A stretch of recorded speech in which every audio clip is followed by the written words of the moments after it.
Hey guys, this is Austin, and today I'm here with a review of the new 2013 MacBook Air 11-inch.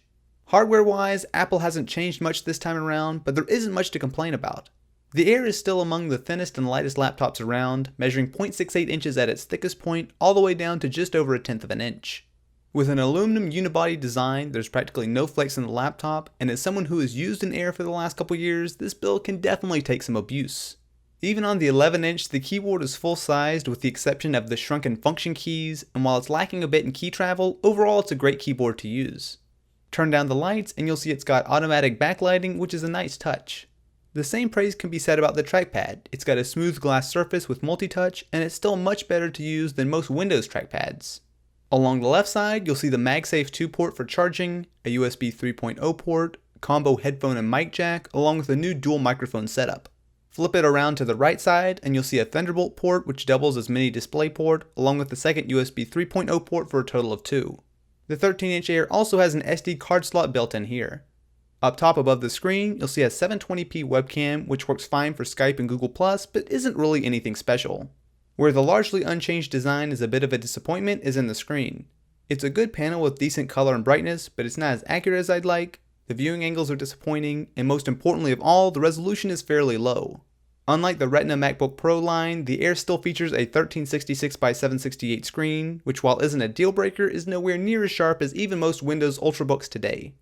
While from the outside it looks almost identical to the last generation, under the hood there are some major changes. It's powered by the new Intel Haswell Core i5 and Core i7 processors, and these deliver two major improvements. Compared to last year's Air, the new HD 5000 graphics deliver between 20 and 30% more performance, allowing you to do some light gaming. Where you'll find the biggest gains are in battery life. Put simply, it's awesome. The 11-inch Air is rated for 9 hours on a charge, and with moderate use with Spotify open, writing this review in Google Drive, and watching a few YouTube videos, I was able to get just under 7 hours on a charge. That's a massive improvement over the last model where I usually struggled to get 4 hours with the same workload. If you want to check out how the 13-inch Air performs, go check out my friend Marquez's review of the new 13-inch Air right here.